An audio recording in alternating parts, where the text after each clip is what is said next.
Good evening, ladies and gentlemen. I hope you can hear me in all this wind.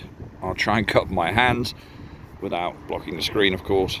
How are you all doing? I hope everybody had a good festive season, and I hope everybody's recovered well and got back into the swing of things all in one piece and in a state of relative sanity. I did, thank you very much for asking. I had a relatively quiet Christmas period, although there was a nice little part of that where, well, it was all nice, but there was one part where I managed to go with Sandra, my partner, to see my parents on Boxing Day, which was lovely. So that was the first time they'd met. So it gave it a bit more of a Christmassy feel, even though, like I said in previous videos, it's a time of year that I'm not that fond of for all sorts of reasons. Anyway, going off on a tangent there, I'm just stood here outside the pavilion in Bournemouth, and I'm just on one of the terraces on the top of the stairs, just overlooking the gardens. And if I swing the camera around left, I know it's dark, but it's supposed to be, because I wanted to see it through a different light, if you like. And then we have, well, I'm not too sure if that bad weather's approaching or if it's leaving. I can't see the clouds moving at the moment. I think it's actually coming towards us. We've had rough weather now for a while, apart from the last couple of days. But I'm not here to file a weather report. So I just wanted to sort of just kind of check in and show not show my face literally, but, you know, show myself in that sense. And, just get a couple of things off my mind like I always kind of do. I was quite surprised today, actually, and taken aback a little bit. Maybe because I've been focused on so many certain things in the past that I've overlooked this, but having had conversations with my dad over the Crimbo period, and obviously having had my own experiences, and I know quite well the experiences of those very close to me as well, when it comes to dealings with the National Health Service here in the UK. It's the service that everybody was encouraged to go out on the streets and clap for when they rolled out an agenda 6 years ago now, right? I'm calling it an agenda because that's what it's called officially. In the worldbank.gov website, it's got it in there, officially listed as a 5-year event, right? Don't believe me, look it up, it's in black and white. But anyway, where was I going with this? Yes, so we were talking about the NHS a little bit, because obviously, you know, when you hit a certain age, you become a little bit more dependent on the medical services and this, that and the other. And, you know, vital in all of that are quick, efficient processes. And of course, they're anything but at the moment. And there are more and more horror stories being ploughed out over the news about people being left in corridors on their beds. Just so happens that's happened to a few people very close to me and my family as well. Which is quite interesting. So it's not just a news story. It seems to be, I would use the word, the phrase, an act of sabotage that's been going on for many years, of course, and has been expedited throughout the 2020 rollout, right? And that is kind of, you know, it's like being in an aeroplane and you go into a stall. There are ways of coming out of it, but one of the ways you don't come out of it is to switch your engines off. And that's what's happened in the rollout season of 2020. It was already dire, the National Health Service here in the UK. You know, I remember mentioning it once when I left college in 1992 and I went over to Germany to do a scholarship, right? It was in a state then, and I came back and it's even worse, like over 20 years later. Absolutely mental. And once you've had to deal with them yourself because you've needed their help, I'm not saying individuals per se are bad, but the system doesn't support them. They can't cope with the workload. There's too few of them. People have left. I mean, they were leaving in 2020. I know that because I saw them throwing their uniforms on the floor in demonstration, you know, at the rollout and all that. But the point I'm making is here, there's a very bleak picture being painted overtly, and it's actually also happening, which is not often the case with these stories. So what's going on there? Well, quite interestingly enough, somebody mentioned, I don't know if it was a Freudian slip or not, but they were talking about online hospitals. and they're looking at the options of online hospitals,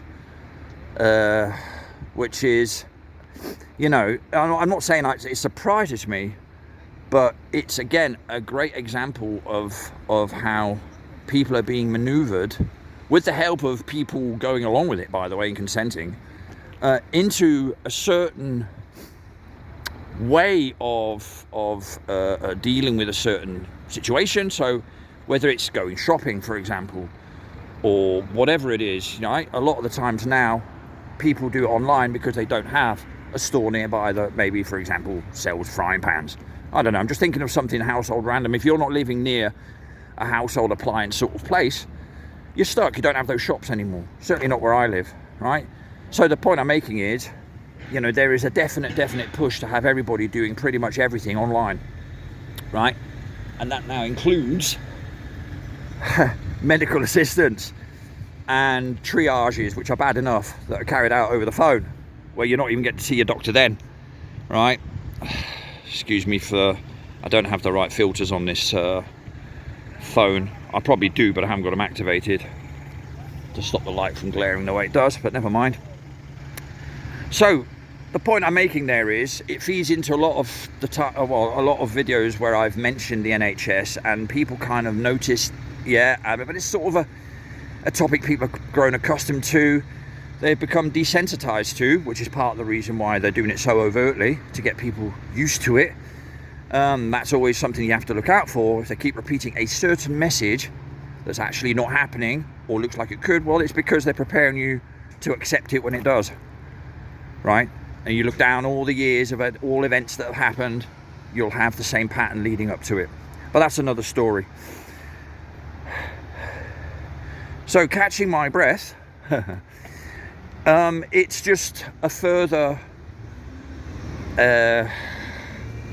feather in the reset cap of the power brokers, who are eventually going to have everything and everyone attached to a so-called smart system, right? Which is something I've been going on about now for a while. Not just me, lots of people have, but of course we don't get heard because we don't run the BBC, right? But it is a real issue now, because, you know, you're open to blackmail now. If it's about medical stuff, then, you know, can you imagine the choice? Well, you either go online or you don't get looked at, right? Well, you know, because there are some people who want to safeguard themselves and don't go online at all, for example, and they like to do things the normal way, which is write letters, phone calls, and that sort of thing, right? But anyway, I digress.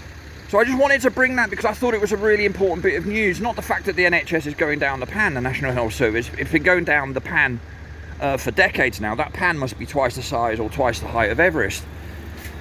But it's the fact that they're really overtly now talking about online hospitals, and whatever that means. I can imagine what they mean by that. It's just another way of communicating other than phone calls or going there in person, right? You know, your records are already online, so they're accessible to anybody who really knows how to.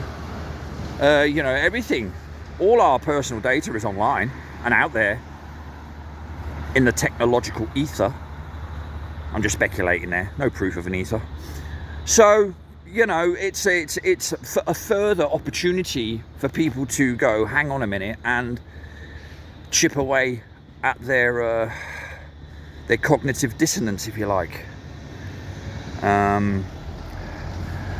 You know, I think it's worrying, to be honest with you, if you don't have, you know, your social fundamentals in place, things like hospitals and that sort of stuff, like physically in place, then that's going to add another whole load of complications in terms of mental health and things like that. Because, you know, I know from personal experience that part of the cathartic process of going for an appointment, whatever it is, right, is the getting out and actually doing it bit, you know. But, you know, what can you do? Well, what can you do? I know what I would be doing. I wouldn't be consenting. I wouldn't be doing it like that at all. I would be insisting on doing it the normal way, which is phone calls and seeing a doctor personally. But of course, we all know that's not going to happen, and we all know that, or some of us do anyway, that, you know, there's an inevitability about it all, isn't there? I just saw something there, so I'm going to go back.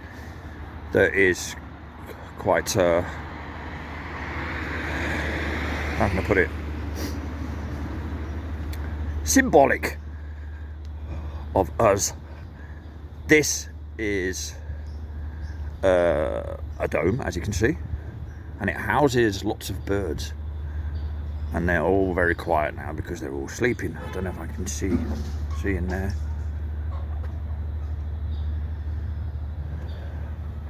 Yeah, and as I walked around it, I thought, we're looking at the birds, thinking we're looking from a position of freedom and autonomy and all the rest of it. And you just wonder if these guys know something we don't. Who's laughing at who? Who's watching who? They look quite happy. Not that they got a choice in the matter. Yes, so there we go. From the Java sparrow to all sorts of different sorts of feathered creatures, according to the signage. Yeah, I just thought it was an astounding bit of news that's probably been in the news, in and out, or been spoken about in and out for many, many years now. Obviously, online hospitals. Why wouldn't it be? Everything else is. I get it. But it's, you know, just the way it's been packaged and put out there, and kind of, we now have to offer online because, of course, the hospitals can't cope. Well, why can't the hospitals cope? And that has a knock-on effect to lots of other things. It starts with the treatment of those working at the NHS, and all the rest of it. You know, that's why you hear about junior doctors going on strike all the time, and this, that, and the other. It's just all a mess. Meanwhile, on ground level, in reality, you know, let the collateral damage begin, as it were. And like I've also said in previous videos, you know, collateral damage is something that doesn't irk them at all. That's just part of the game. It'll hurt you if you get in the way, but for those who are doing all of this, in terms of, you know, in charge properly, I'm not on about some goofball who stands in front of the camera and says, you know, we've now got a president of such and such a country. You know, my drama school group could have enacted a way more realistic power grab than that nonsense. You know, because again, if you know the bigger picture, then you know it's all theatre, it's all games. And those people stood in front of the camera telling us lot how they've sent troops in here to do this and sent troops in there to do that. They all answer to a common master, who find themselves in a society of secrets. Anyway, on that note, it was on my mind, so I just wanted to get it out, really, more than anything else. I hope it didn't come over as too much waffle, but it's I find these sorts of things are worrying times, because they hit at the core of our daily lives, right? Literally, you know, incremental changes or no changes at all, allowing it to just go down, right? Allowing it to deteriorate, sabotaging it basically. And not doing anything about it, and then hearing politicians talking nonsense about how they've got the solution, and they're then saying all this on a show hosted by ex-politicians, which again, for the blind, surely must tell you that they're all actors and that they're all in this together. They're all handled by the same idiots. Well, not idiots for them, but idiots for us, because we're the ones bearing the brunt of it all, as usual. But, you know, just keep an eye out for those stories, especially if you're in the UK, but not even if you're not in the UK, because like I said, it's an agenda that's covers the realm, right? So you'll be seeing similar things in different countries. And before we go, I always have to stop and have a look at one of these. This is right opposite the pavilion, and of course it has the same architecture as the pavilion. If we have a look at that there and then swing round. Again, the lights are a bit glary, so I'll have to... There we go. Anyway, all right. Apart from that, I'm not even going to comment on all the other nonsense that's been talked about to give everybody the impression that somehow some president is in some way in charge of something. You know, anybody who falls for all this nonsense, Zelensky going to Europe and talking to the French president and European leaders, all this nonsense and double nonsense, right, that leads people to really truly believe, you know, for example, we're on the brink of this or we're on the brink of that. And the actual news that people really ought to be paying attention to, and that's why the distractions are the bits that you've got to sort of discern, right? The actual issues are the ones I've just mentioned. The ones that are really, really going to affect us personally on a daily level. And here in the UK, it's without a doubt, one of the major ones is the National Health Service. So you either pay and go private and get half decent staff, or you go to a hospital where it's third-rate staff. They're still being trained up, they're ultra junior, language skills are a bit sketchy, all that sort of stuff that makes for a terrifying in a sense that you worry that you're not going to be seen to properly because it's taking forever and people don't seem to maybe understand you or whatever experience at the hospital. Forcing people, of course, in their heads to stay well away, and of course gladly accepting the solution, which will be online. Now that I've laboured the point, I think I'll leave it there, but you know, congratulations to those who stayed on this long.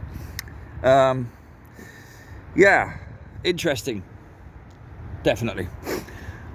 All right, well, on that note, I'm going to leave it there. I'm going to walk up to the Royal Bath Hotel, which is lit in purple tonight, and then I'm going to head home. But it's just, you know, a very interesting, I won't say development, because it's not a development that's happened just now, is it? But it's, you know, it's being kind of put out there, and people are now, it's only the last few months that I've really been hearing through numerous sources about the conditions in the hospitals, including ones quite close to where I live. So, yeah, it's a story worth keeping an eye out, and I just hope that none of you who I'm talking to right now are dependent to such a degree that you're going to end up falling victim of this nefarious agenda.